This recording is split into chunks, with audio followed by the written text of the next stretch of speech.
friends, this is sustainableprepping.com, your home for fear-free emergency preparedness on the internet. I'm Brecky, and today we're going to be talking about whether or not you should keep wearing a mask even though the CDC has lifted its restrictions. I just want to say a big warm welcome to you if you're brand new. I'm so glad you found our slice of the internet. But if you're not new, I want to also say welcome back. I'm so glad you're here. I'm glad you've kept coming back for your fear-free emergency preparedness fix. Now we're going to talk this week about whether or not you should keep masking even though the CDC has lifted its masking restrictions for vaccinated adults in indoor or outdoor settings.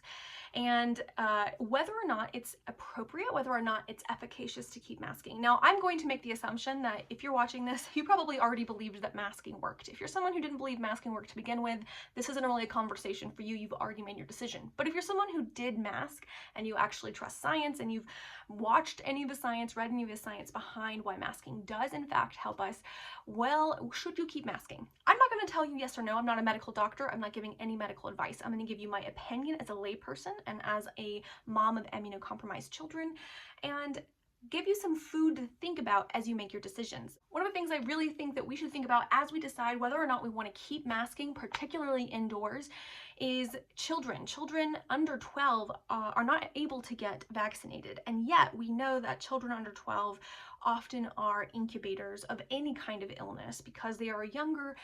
They just pick up on things, particularly if you have little kids who don't have strong immune systems, and exposing them to unmasked communities, unmasked gatherings means that they have a much more likelihood of picking up a virus and then incubating the virus in their bodies.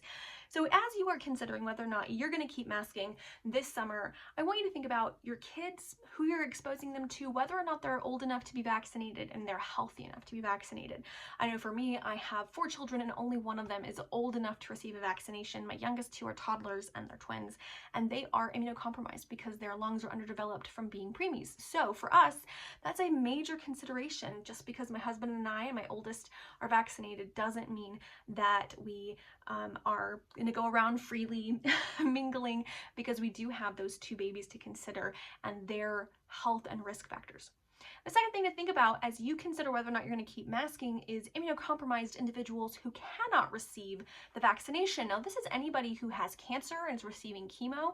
This is anybody who has had transplants. So if you know somebody's had a heart transplant, lung transplant, kidney transplant, any of those things, your body is immunocompromised, which means that the immune system is intentionally weakened. Also, anybody with an autoimmune disease, this could be Crohn's or colitis, this could be lupus, tons of other diseases suppress your immune system. And you're often, folks with those diseases are on immunosuppressant drugs, which means their immune systems are weaker. They often can't receive vaccines, and so they are at risk.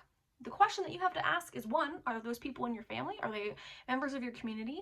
And 2, are you somebody who's immunocompromised?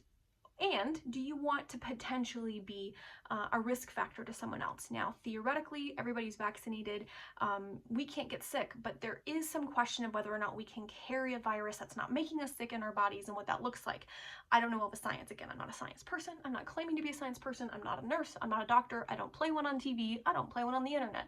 But I want you to think about that as you make a decision, your own informed decision. Are there immunocompromised folks in your family, in your community, around where you're going to be? And what responsibility do you have to folks with immunocompromised bodies? And how is that going to impact your choice? Maybe you don't know anybody who's immunocompromised, or maybe you don't know that you know someone who's immunocompromised. Lots of people have lupus or Crohn's, for example, and they don't talk about it. So think about that as you make your decision about whether or not you're going to mask. Okay, the third thing I think we should think about is the prevalence of anti-vaxxers. Now, the CDC's recommendation is that all vaccinated adults, if you have a room full of all vaccinated people, they can go mask-free. Now, if you're in the prepping community for 5 minutes, you'll know that there's a lot of people who are anti-vaccines, which is insane to me, but that's their choice. They get to live in a free country where they can choose not to get vaccinated. And if that's the case, do you trust that everybody you're going to be in a space with is vaccinated? That's ultimately something you have to consider. I personally don't trust that everybody's going to be vaccinated. I lived in California, and there's tons of anti-vaxxers there on all sides of the political spectrum. I live in West Virginia, and there are tons of anti-vaxxers here on all sides of the political spectrum, and I don't trust that someone is going to be honest about their vaccination standards. I think people are going to lie about it because they don't want to be singled out. They don't want to not be able to participate. They don't want to look different by being the only person without a mask on, and I think they are a risk factor.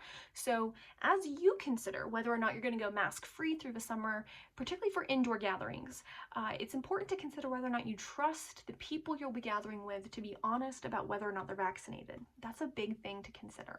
The fourth and final thing I think that you should consider is variants. I actually was on a call this morning with an epidemic researcher who happens to be a part of my religious community, and she was talking about that all the variants present around the world are present here in the United States. The Indian variant was found in Nebraska of all places. So all the variants that have currently been identified around the world are actually already present here in the US. So the question that you need to think about is, do you feel comfortable with the risk of variants? Now, Nebraska is a pretty rural place. There aren't a ton of massive cities. I know Omaha is pretty big, but comparatively to like California that had a massive outbreak and Washington that had a massive outbreak, Nebraska's middle America. It's mostly rural communities. So if you can find a variant there, you're probably going to find variants almost anywhere. It just travels that quickly.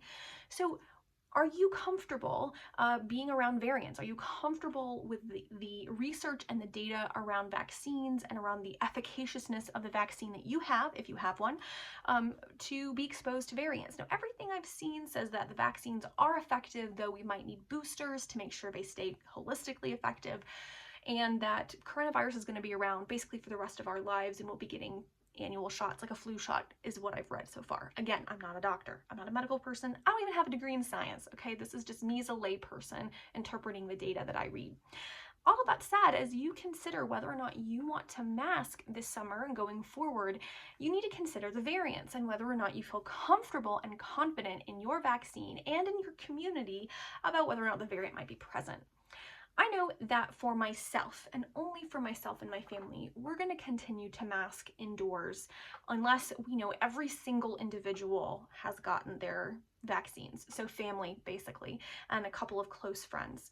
I am going to be doing some travel this summer, and I will be masking when I'm not with my bubble of people that I know are safe and vaccinated. As for outdoor gatherings, if we can be socially distanced, I think we may consider not wearing masks, though my children who are unvaccinated that can wear masks will wear masks. But I'd rather play it cautious. This pandemic is not over yet, and we have been so cautious so far. We don't want to throw all of that away because we're tired of a mask or we're ready to get back to normal. We'd rather stay cautious a little bit longer and not have these worries on our shoulders, and that's a choice we're making.